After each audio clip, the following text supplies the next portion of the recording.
मैं सौरभ एक बार फिर से सिविल्स डेली यूट्यूब चैनल पर आपके सामने आया। दोस्तों, अगर आप किसी भी तरह से इंजीनियरिंग बैकग्राउंड से जुड़े हैं तो लास्ट तक इस वीडियो को ज़रूर देखें।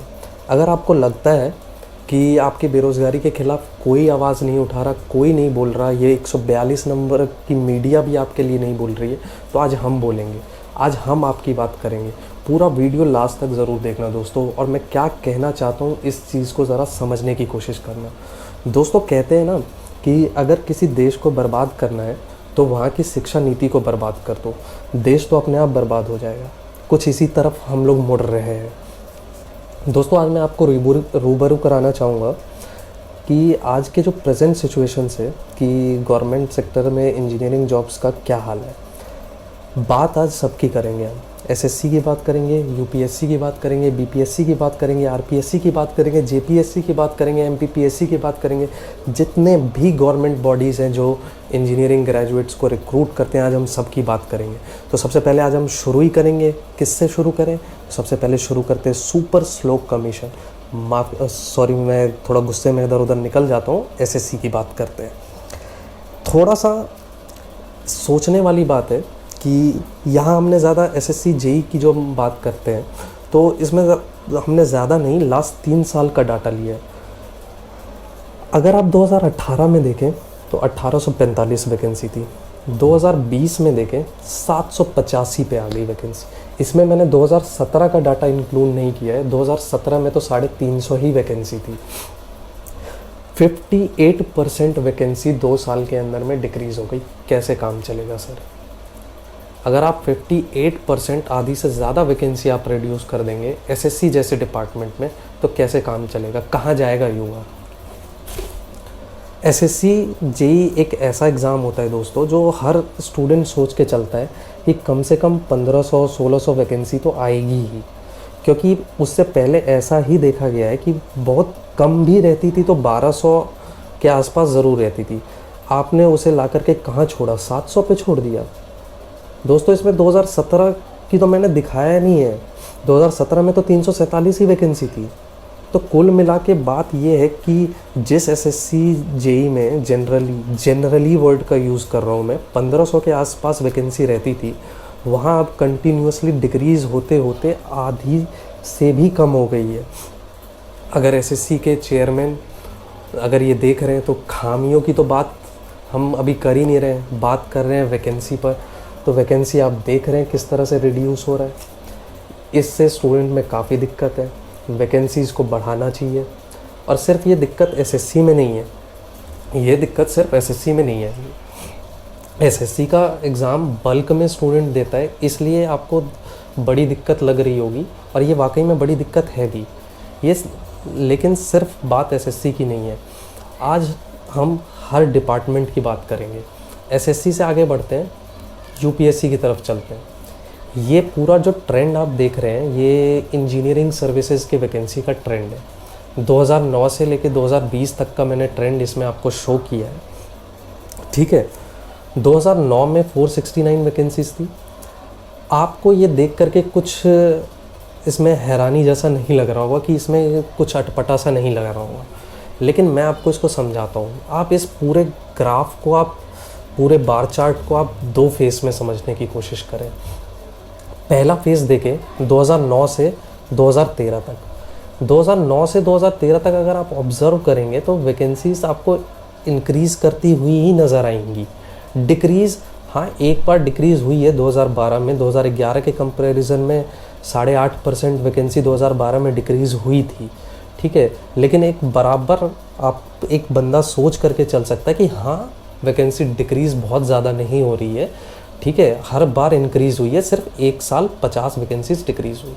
अब दूसरा फेज़ जब हम आते हैं तो दूसरे फेज़ में अगर हम देखें तो 2013 से 2017 या उसके आगे का देखें तो 2013 से 17 के बीच में आप पाएंगे कि कंटिन्यूसली 2013 से 14 से 15 वैकेंसी डिक्रीज़ होती चली गई है ईएससी में। जहां 2013 में 702 वैकेंसी थी, 2015 में सिर्फ 475 वैकेंसी रह गई। क्या ये इस तरह से काम चलेगा? आप ये सोच करके देखो कि ये वाला जो फेज़ होगा 2013 से 2015, ये इंजीनियर्स के लिए कैसा फेज़ रहा होगा। आपने फिर से एक बार 2016 में थोड़ी सी वैकेंसी बढ़ाई, 2017 में फिर से वही बुरा हाल, 2018 में बढ़ाया, 2018 से आप कंटिन्यूसली फिर डिक्रीज़ करते जा रहे हैं वैकेंसी को, और 2020 में आपने 495 पर ला करके छोड़ दिए। इसके अलावा जो इसमें इशू है आईआरएमएस का, आईआरएमएस की तो आप वैकेंसी ही खा गए। आप तो उसको नाम ले करके उसको आप डकार गए हैं अपनी अंदर। आप ना बता रहे हैं कि आईआरएमएस की वैकेंसी आप कहाँ ऐड करेंगे, अलग से रिक्रूटमेंट लेंगे, आप क्या करने जा रहे हैं उसके थ्रू, आप कुछ नहीं बता रहे हैं, आप सब सिर्फ गुमराह कर रहे हैं स्टूडेंट्स को। तो ये तो थी बात यूपीएससी की। अब किसकी बात करें? आगे की बातचीत तो भाई बहुत दर्दनाक है। स्टेट पीएससीज़ का क्या, इनका हाल तो दोस्तों सबसे बुरा हाल है। इन्होंने तो ठान लिया है कि रिक्रूटमेंट तो पूरा करना ही नहीं है। इनका तो भाई बात करने का ही मन नहीं करता है, सुनते ही मन से आवाज़ आती है कि मारो भाई मारो मुझे, पर बात तो करनी पड़ेगी। तो चलो किस स्टेट पीएससी से शुरू करें? सबसे पहले चलते हैं, आपको पधारो हमारे देश ले चलते हैं, राजस्थान ले चलते हैं।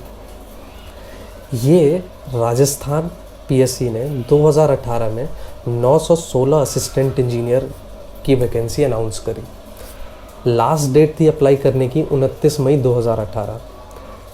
आज तारीख है जब मैं ये वीडियो रिकॉर्ड कर रहा हूँ 3 अप्रैल 2021 तारीख है। आज 1072 दिन हो गए हैं इस वैकेंसी को अनाउंस किए हुए, मतलब 2 साल 11 महीने 6 दिन हो गए और 916 असिस्टेंट इंजीनियर की भर्ती पूरी नहीं हुई है। हमारे दोस्तों, हमारे देश का संविधान बनने में 2 साल 11 महीने और 17 दिन लगे थे। पूरी दुनिया का संविधान पढ़ करके हमारे संविधान निर्माताओं ने 3 साल के अंदर संविधान बना करके देश को दे दिया, जो आज तक चलता हुआ आ रहा है। लेकिन इस आयोग से, इस निकम्मी आयोग से 3 साल में 916 असिस्टेंट इंजीनियर की भर्ती कंप्लीट नहीं हुई। दोस्तों, ये जो आप साइड में देख रहे हैं, राइट साइड में, ये लिस्ट है इवेंट की कि जब 2018 में इलेक्शन हुआ था। 2018 में जब इलेक्शन हुआ था, आप देख सकते हैं कि डेट ऑफ नॉमिनेशन थी 12 नवंबर 2018 और डेट ऑफ काउंटिंग थी 11 दिसंबर 2018। एक महीने से पहले सारे इलेक्शन का प्रोसेस कंप्लीट करा लिया जाता है, नॉमिनेशन से लेकर के काउंटिंग तक। इसका मतलब क्या है? इसका मतलब है कि क्षमता तो है कराने का, पर आप कराते नहीं हैं। क्यों नहीं कराते? क्योंकि आपको लगता है अगर युवाओं को रोज़गार दे दिया तो इनके पास तो काम आ जाएगा, तो आपके लिए हिंदू मुस्लिम कौन करेगा, आपके पीछे नारे कौन लगाएगा। चुनाव इसलिए टाइम पर हुआ था ना, क्योंकि हमारा देश डेमोक्रेटिक कंट्री है। हमारा देश डेमोक्रेटिक कंट्री है, और एक डेमोक्रेटिक कंट्री में हमेशा एक अच्छी स्टेबल गवर्नमेंट का होना ज़रूरी है। इसलिए आपने टाइम पर 1 महीने के अंदर आपने इलेक्शंस कंप्लीट करा दिए। तो आपको ज़िम्मा दिया हमने डेमोक्रेसी संभालने का। आपने क्या किया जनाब? आपने तो डेमोक्रेसी इंडेक्स में भी हमारी फजीहत करा दी। इंडिया को अब फ्री से पार्टली फ्री कहा जा रहा है। तो आप ना इलेक्शन को टाइम पर होने को जस्टिफाई कर रहे हैं, और युवाओं को रोज़गार देने में तो आप फिसड्डी साबित हो ही रहे हैं। आशोल परिवर्तन हो रहा है, बिल्कुल आशोल परिवर्तन हो रहा है। अगला स्टेट बीपीएससी, जो जितना बड़ा राज्य ले लो वो निकम्मेपन में उतना आगे निकलने की कोशिश कर रहा है।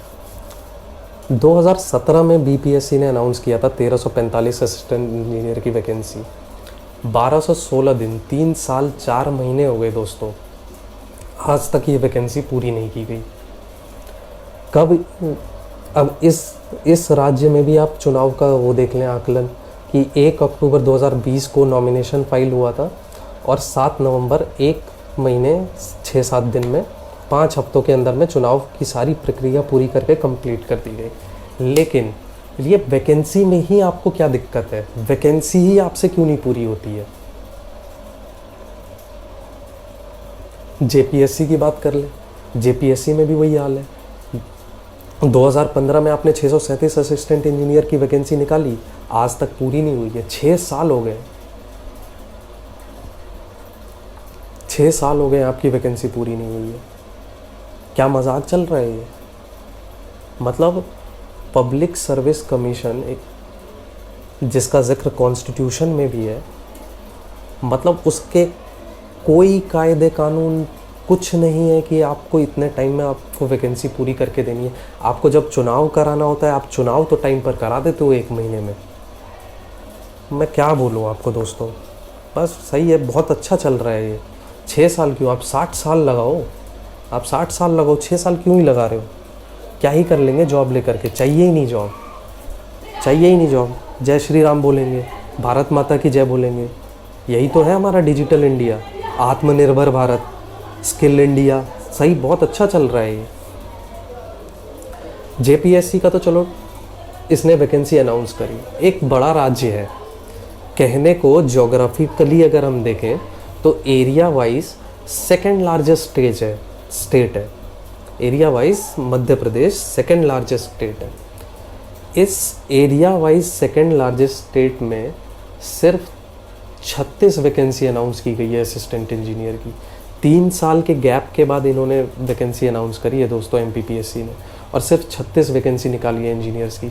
तो क्या ये एक झारखंड जैसे छोटे राज्य में, हालांकि ये भी निकम्मी है कि 637 इन्होंने अनाउंस तो कर दिया, लेकिन जब तक आप उस वैकेंसी को पूरी नहीं करते हैं तो कोई मतलब नहीं है अनाउंसमेंट करने का। लेकिन आपने अनाउंस कितना किया? 36। पूरी तो आप कब जा कर के करेंगे सर? ये 36 ये शो करता है कि ये 36 आपने वैकेंसी नहीं बताया, ये 36 आप ये शो कर रहे हैं कि हमारा स्टूडेंट्स के साथ 36 का आंकड़ा है। सर इन चीज़ों को बदलिए, चाहे आप Madhya Pradesh, Rajasthan PSC, BPSC, JPSC, कोई भी स्टेट पीएससी है, कोई दूध का धुला नहीं है। आपने तो बेड़ा गर्क कर रखा है स्टूडेंट्स का। एक बच्चा एग्ज़ाम देता है तो उसको पता नहीं रहता है कि कब रिज़ल्ट आएगा, कब ज्वाइनिंग होगी, कितनी बार कोर्ट के धक्के खाने पड़ेंगे, कब तक चलेगा। सर ये क्यों आप लोग इस तरह से स्टूडेंट्स को आप परेशान कर रहे हैं? आपको वोट चाहिए ना, आपको वोट चाहिए। आपको अगर वोट चाहिए सर तो आप बच्चों को नौकरी दो ना सर। आपको वोट देंगे, क्यों नहीं देंगे आपको वोट? आपको हर साल आप रहो ना सर, 50 साल पीएम रहो, आप 100 साल पीएम रहो, आप दोबारा जन्म लेकर के पीएम रहो, हमें कोई मतलब नहीं है सर। ये छोटे छोटे मिडिल क्लास लोगों के कोई वो नहीं होते हैं सर। हमें पीएम नहीं बनना, हमें असिस्टेंट इंजीनियर बनना है, हमें गवर्नमेंट सर्विस में जाना है, अपनी इंजीनियरिंग स्किल्स को यूज़ करना है। आप हमें अपॉर्चुनिटी दो ना सर, हम करके दिखाएंगे ना। हम देंगे, आपको ही वोट देंगे, लेकिन आप करो तो सही, आप जॉब्स दो। हमें नहीं चाहिए सर हिंदू मुस्लिम। बहुत लोग, अब देखो दोस्तों, बहुत लोग आते हैं, बहुत लोग आकर के ज्ञान देते हैं कि तुम लोग गवर्नमेंट जॉब के ही पीछे क्यों पड़े हो, प्राइवेट जॉब भी तो है, वो क्यों नहीं करते। तो ये इसके पीछे का मेरे को लॉजिक समझ में नहीं आता कि लोग क्यों कहते हैं कि तुम प्राइवेट जॉब क्यों नहीं कर लेते। सबसे पहली चीज़ तो है बंदे का इंटरेस्ट। अगर उसको गवर्नमेंट जॉब ही करना है तो उसको आप क्या बोलोगे कि प्राइवेट जॉब जा करके कर लो। आप मेरे को एक बात बताओ, अगर किसी को आर्मी में जाना है, अगर किसी को पुलिस में जाना है, वो तो गवर्नमेंट जॉब ही है। उसको कहाँ से वो क्या करेगा? अपना प्राइवेट एक स्टेट पुलिस खोल लेगा कि वो जहाँ पे रहता है अपने नाम से पुलिस बना लेगा। मेरा नाम सौरभ है तो मैं सौरभ नाम से पुलिस बना लूँ, प्राइवेट पुलिस चल रही है। ऐसा तो नहीं हो सकता है ना। दूसरी बात, सबसे इम्पॉर्टेंट बात जो है गवर्नमेंट जॉब के पीछे क्यों पड़े हैं, तो वो ये है, गवर्नमेंट जॉब के पीछे पड़ने का सबसे बड़ा रीज़न है कि आपने कोरोना काल देखा होगा पूरा, कितनी प्राइवेट जॉब्स गई।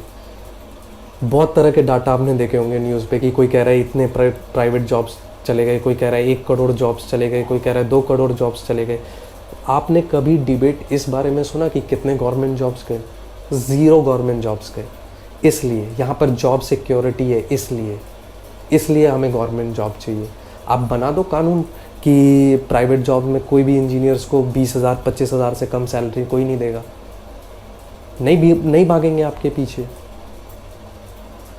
लेकिन जो वैकेंसीज आपने निकाली है उसको तो आप पूरी कराओगे ना सर। किसकी जिम्मेदारी है? आप ही 2014 में बोलते थे ना कि युवाओं को बेरोजगार रखने वालों जनता माफ़ नहीं करेगी। अब क्यों नहीं बोलते हो सर? अब आपके मुंह से तो निकल नहीं रहा है। तो दोस्तों ये इस तरह का सिनेरियो चल रहा है। मैं आपसे कहना चाहता हूँ कि अगर कोई भी वैकेंसी जिसके बारे में आप बात करना चाहते हैं, कोई भी वैकेंसी जिसके बारे में आप बात करना चाहते हैं, आपको लगता है कि इस बारे में बात करनी चाहिए, तो आप कमेंट बॉक्स में ज़रूर लिखें। आप किस तरह से, आप क्या फेस करके आप पढ़ाई कर रहे हैं, उस बारे में आप कमेंट बॉक्स में लिख करके बताएं। इतने कमेंट्स डालो कि पता चलना चाहिए, ये वीडियो पहुंचनी चाहिए लोगों तक कि ये हमारी आवाज़ है, हमारे पास बोलने का और कोई साधन नहीं है, सिर्फ सोशल मीडिया है। इसका इस्तेमाल करो दोस्तों, बोलो बेरोज़गारी के ख़िलाफ़, और हो सके तो